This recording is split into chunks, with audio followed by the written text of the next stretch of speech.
Hi friends, good morning అందరికీ.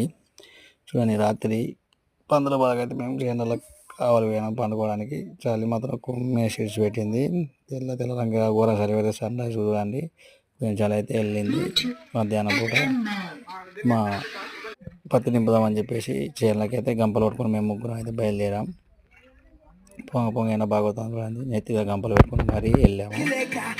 దానిలో ఒక కంది చెట్టు బాగా రెండు కాయలు దింపామని చెప్పేసి అడిగిపోయింది టైం పాస్ కోసం అని. బ్లూటూత్ నాకు టైం పాస్ కానీ మా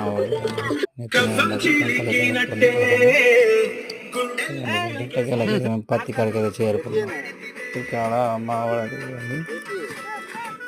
పత్తి అట్టలతో మాట్లాడతాను. దానిలో మా పిల్లగాళ్ళు గంపలతోని ఎండకు విలువలు ఆడిపోతారు. అందులో అయితే ఎండ తట్టుకుంటాడు మావాడు.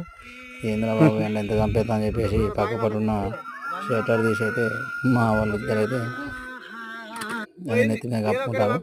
తర్వాత ట్రాలీ చూడాల్సిన ట్రాలీ అయితే వచ్చింది.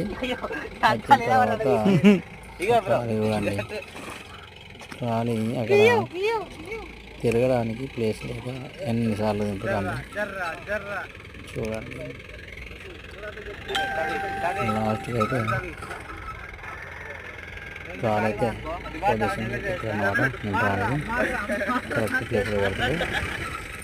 పెట్టిన తర్వాత మా వాళ్ళు అయితే చూడండి, మేమైతే చుట్టుపక్కల పత్తి ఇలా కింద పడకుండా చెత్త అంటకుండా కవర్లు అయితే పడుతున్నాము.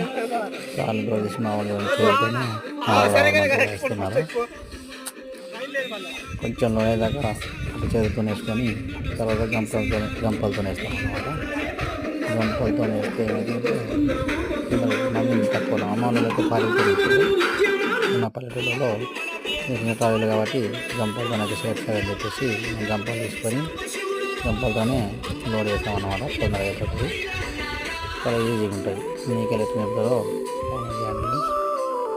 ఆకులైతే ట్రాలీ అయితే చిన్న చిన్న ట్రాలీలు ఇలా అయితే లోడ్ చేస్తాం. మా అని చెప్పేసి నేను